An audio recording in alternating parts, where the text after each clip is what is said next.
This is Sky Sports, a part of the British Sky Broadcasting Network.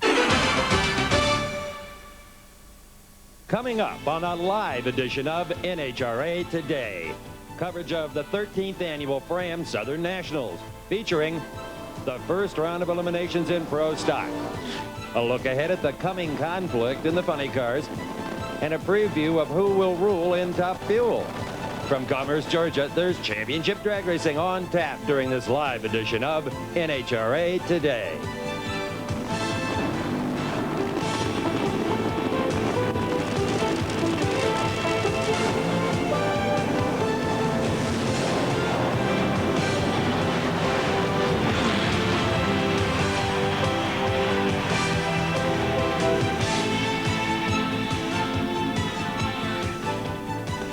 With the start of eliminations at the Fram Southern Nationals just moments away, the most significant two-letter word in pro stock is if. For example, if you believe in such a thing as a home track advantage, then local hero Warren Johnson has to be an odds-on favorite for victory. If he doesn't beat himself with another of his occasional tardy reaction times. If you rely strictly on numbers, Bob Glidden should emerge victorious to extend his string of odd-year wins from 1991, 89, and 87. That is, if the 10-time Winston champ can regain some consistent performance. If you think that the law of averages should apply, then Scott Jeffrey should earn his first national event crown after 9 career final round misses. If his Dodge Daytona would lose its tendency to twitch all over the track. Now, the if factor with Larry Morgan is whether he can shake his 1993 bridesmaid role and find the winner's circle after 3 consecutive national event runners-up. While his Ohio neighbor, Jerry Ekman, surely wonders if someone could transport him back to this time last season when he was the pro stock pace setter. But the biggest if of all is this. If no one can step forward to derail the Johnson juggernaut in the next few races, then the Winston title is already a matter of when, not if. Hello, everyone, and welcome to this live edition of NHRA Today. I'm Steve Evans. Now, I don't know about you, but I love the smell of burnouts in the morning, and we'll have plenty of them in the next half hour with our live coverage of pro stock eliminations, round number 1. Plus, I'll be chatting with the top qualifiers in Top Fuel and Funny Car. A couple of mild surprises there. Steve, one item of concern to racer and fan alike is the weather. The racer takes the information garnered from the weather station, inputs it into this computer, and that kind of tells him how to set his car up. For the fan, he's got to be concerned with the overall weather conditions, and it's been great here in Atlanta for the last 3 days. Lots of sunshine. But the forecast for today is cloudy skies, and the weatherman's even hinting at a chance of rain. For another concern confronting our pro stock racers, here's Bob FREY. Dave, one of the other concerns to the pro stockers here is the infamous Atlanta left lane. Now, whether it's perception or reality, the feeling among the pro stockers is that the left lane here can be anywhere between 2 and 400ths of a second slower than the right lane. That might not seem like a lot to the average fan, but consider the pro stock field qualified within 1200ths of a second of one another, and all of a sudden that time looks like an eternity. If that left lane is a problem today, we could have more ifs in this pro stock field than in a good Rudyard Kipling poem. Steve? And it seems so simple to go from A to B. It certainly isn't, especially in a pro stock car. Let's get underway with round number 1. Let's go to the booth. Here is Dave McClellan and Bob FREY. Steve, we have got for round number 1, first race, the classic Ford versus Chevrolet battle. In the lane nearest the camera, it will be Bob Glidden at the wheel of the Motorcraft Ford Probe. Alongside of him, Bruce Allen and the Super Shop Chevy Lumina from their qualifying positions of 8th and 9th, respectively. Allen has got the advantage by only 0.02 of a second in qualifying. That's how tight this field is. As close as the field is, the way they break down in the brackets, 1 against 16, 2 against 15, and so on, you get the number 8 and 9 cars that face off. Mathematically, this would be the closest race we'll have all round, although if you take it from top to bottom, there certainly aren't going to be a whole lot of gimmies in this round of pro stock. Bob Glidden told me earlier this weekend he doesn't think he's ever been quite as lost as he is right now. He says it is absolutely pathetic to work as hard as we do and be as dumb as we are, and that's a direct quote from Bob. He's been having lots of problems, not only with his car, but also Rusty Glidden's, the car we'll see a little bit later on. Bruce Allen's been doing nothing but improving. Strong Chevrolet performance here. His qualifying time, 7.205. David Rare out in front of the car. Buddy Morrison out behind. That fabled team out of Arlington, Texas, running this Chevy Lumina. I'm sure the rest of the Pro Stockers' hearts bleed for the Glidden family, right? They made their life miserable, and they forced more guys to hang up for sale signs on their Pro Stock cars over the years than anybody else in the sport. So don't look for a sympathetic ear in the Pro Stock biz. 10 Winston championships, over 80 victories for Bob Glidden at the wheel of a Pro Stock car. I don't think anybody's going to say that Bob Glidden hasn't had his share of success. However, he's trying to regain that level of performance, and he's not been here lately showing that kind of outing. Now we have got both cars into the staging beams. The RPMs are up.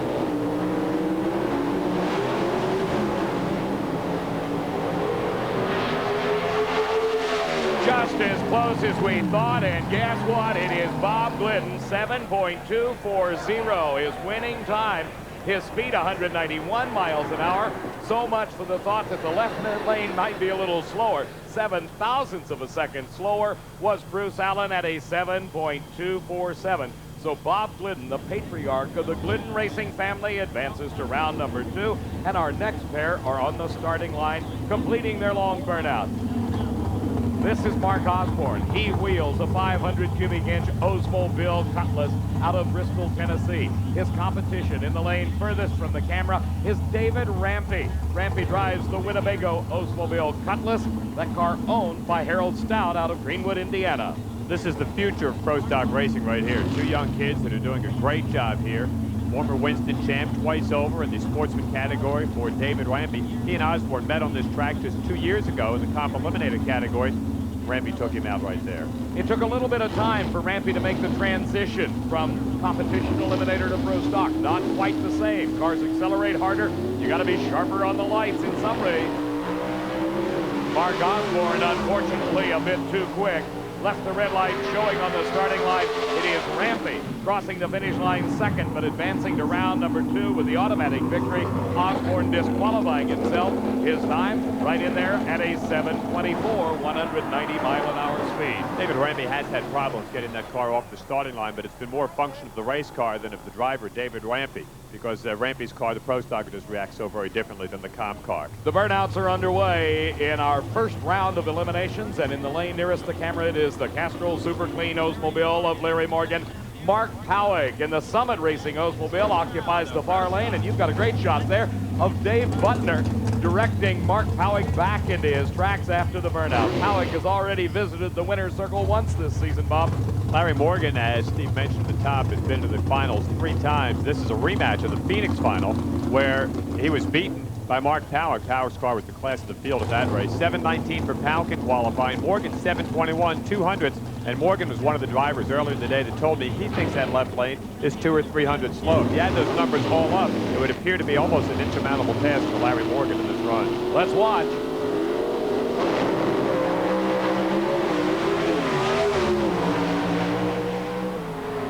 And Powig has problems, and Larry Morgan with a near perfect reaction time. Runs 7.20, the quick time of the first round of eliminations thus far. Powig got himself into some problems right off the starting line and was forced to shut off. So now, Larry Morgan advances with what was an absolutely great run. So much for theories and numbers. That's why I say they don't run these babies on paper. And I mean, Mark Powig had some big problems right off the starting line, not the least of which was that monster move by Larry Morgan. You want to look at a zoomy race car? Here is a new Firebird Formula, the 93 version of the Trans Am from our friends in Pontiac. That is Ricky Smith against the Chevy Beretta of Joe Lapone Jr. and the Real Team. That's Bill Grumpy Jenkins in the pork pie hat and the shorts out on the racetrack. The legendary Grumpy one is building the engines and tuning the motors on a number of our Pro Stock race cars, Joe Lapone just being one of them. Jenkins just a fashion plate everywhere he goes. It's incredible. Here's the new Pontiac, and Lapone with his Chevrolet has had his best outing in a while. Here's a car that really has put some good numbers down. He's been in the teens, and he showed that he's got the horsepower, David. He's pushing 192.5 miles an hour, something he hasn't done all season long.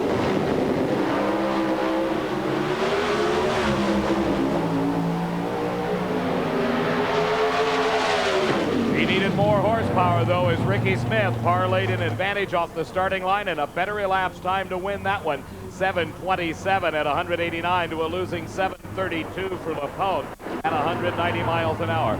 As Ricky makes his turn off the track, let's go back to Steve. Well, as in Pro Stock, 16 cars qualified in top fuel with a rather quick bump of 5.02 seconds. And here's how they'll face off in round number 1 in about a half an hour. 1 race is 16, 2 races 15, 3 races 14, so on and so forth. Want to meet a happy guy? Meet the number 1 qualifier in top fuel, Scott KALITTA, your first time with a fueler. Yeah, it's great. Things have been coming together pretty good here this year. Maybe a little faster than we thought, but you know, Dick and the guys are doing a great job, and we got number 1 out of the way, and we'll just go try and win the race now. Okay, we wish you the best of luck and have a safe trip. Thank you. Okay, Scott KALITTA, number 1 in top fuel.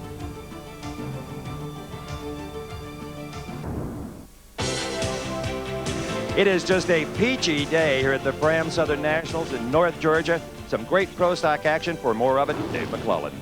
Thank you, Steve. The weatherman has, of course, been forecasting the cloudy skies and the chance of rain, but we don't have them yet.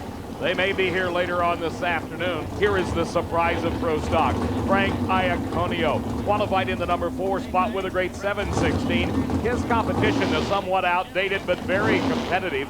90 Camaro, driven by Ray Franks in the near lane out of New Carlisle, Ohio. Only about 5/600ths of a second slower in qualifying, Bob. Iaconio's been looking good, but he's been sporadic all season long. You cannot tell on a given run what this car is going to do.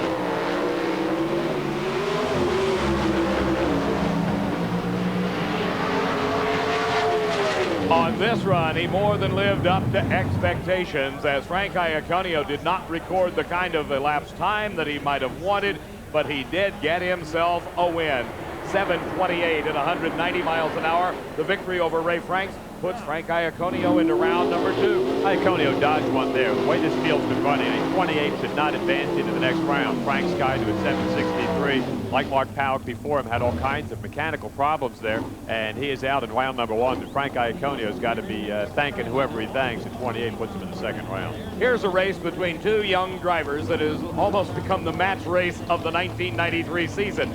Kurt Johnson in the far lane at the wheel of the Torco MPC Oldsmobile. His competition is Rusty Glidden, the son of Bob Glidden, at the wheel of the Motorcraft Ford Pro.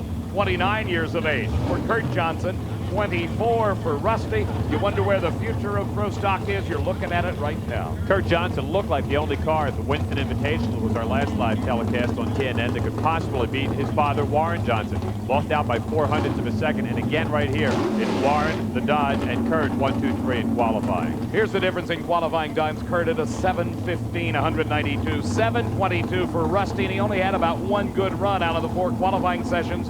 Lots of difficulty getting the Motorcraft Ford off the starting line. Something going wrong in the suspension. Hopefully they have found it.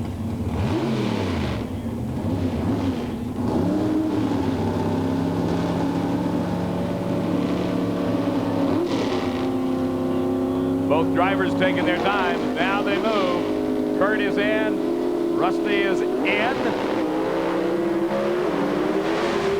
And Rusty is out too soon. A red light for Rusty Glidden as Kurt Johnson gets there first anyway. 7:22 at 187 miles an hour. Maybe a little psychological warfare going on as Kurt and Rusty dueled it out at the tree. Let's go back again to my friend Steve Evans. Thanks, Big Mac. You know, they say you can't tell the players without a program. For all of you at home, here's an electronic one that will show you who faces who in round 1 of Funny Car. And as tricky as this track is, the way the weather is, there are no gimmies. Meet number 1, Chuck Etchells, and you needed this. A great 5:09. Even John Force couldn't get it away from you. Oh, Steve, we sure did need it. It was great for the crew. Real proud for Tim Richards. I mean, he shows what he's made of right here. He is concerned about track out there right now. I know he's out there looking at both lanes, and let's see what happens. Our best to you. Thanks a lot, Steve. Okay, Chuck Etchells, the number 1 qualifier of $4,000 bonus. So far this season, we have witnessed 2 really scary high-speed pro stock crashes. The first one came at Phoenix when rookie Kurt Johnson put the Scribner brothers car on its stop, destroyed it. He was okay. Then just 2 weeks ago in Rockingham, it was veteran Larry Morgan into the fence. His car was repairable, but certainly not on that day. Now, the cause of both accidents, we believe, has been traced to the same thing, and that is a locked-up rear brake. Now, we've told you before that these cars use carbon brakes. The hotter they get, the better they work, unlike conventional brakes. Well, if you have a brake that is dragging on the way down the racetrack, it's creating friction, which is heat. If you have a light parachute, which both drivers did, and you stand on the brakes a little harder initially than you might usually, well, one is going to lock up, the hot one, and bad things are going to happen.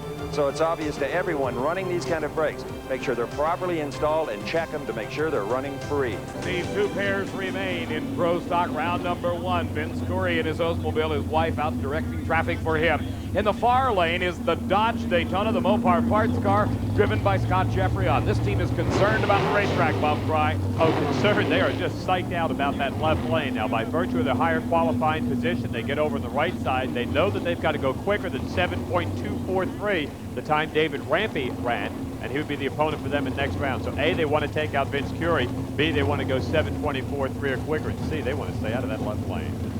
Scott Jeffrey 9 times the runner-up. David Hutchins, former driver for the Wayne County Speed Shop team, looking on. You're on board, looking through the window at the Christmas tree.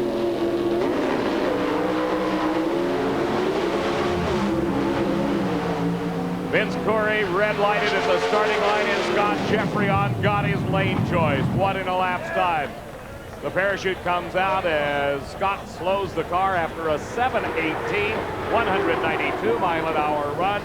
Low elapsed time of eliminations thus far in our final pair, including the number 1 qualifier. Here's the guy that ended up 16th, the Ashen Warden Oldsmobile Cutlass from Festus, Missouri. Lewis Warden at the wheel. He qualified with a 7:23 for number 16, and this is the guy number 1, the GM Performance Parts Olds, 7:12.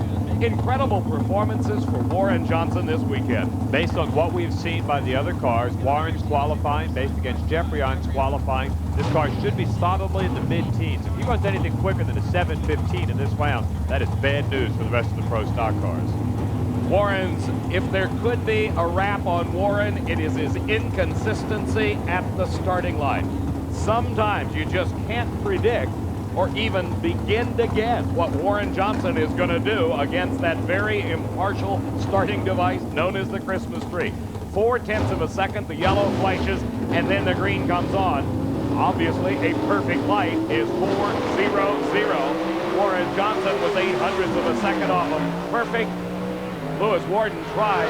He had the advantage at the line, and Warren Johnson has the performance in the win. 7:16, 193 miles an hour. So WJ, the low qualifier, heads to round number 2 here at the Fram Southern Nationals. Steve? Well, Mac, if Warren Johnson continues to drive like that, there is nobody going to stop him today here on his home track. Now, that's all the time we have for this show. Hope you enjoyed it. NHRA Today is a presentation of Diamond P Sports. Britain's best riders.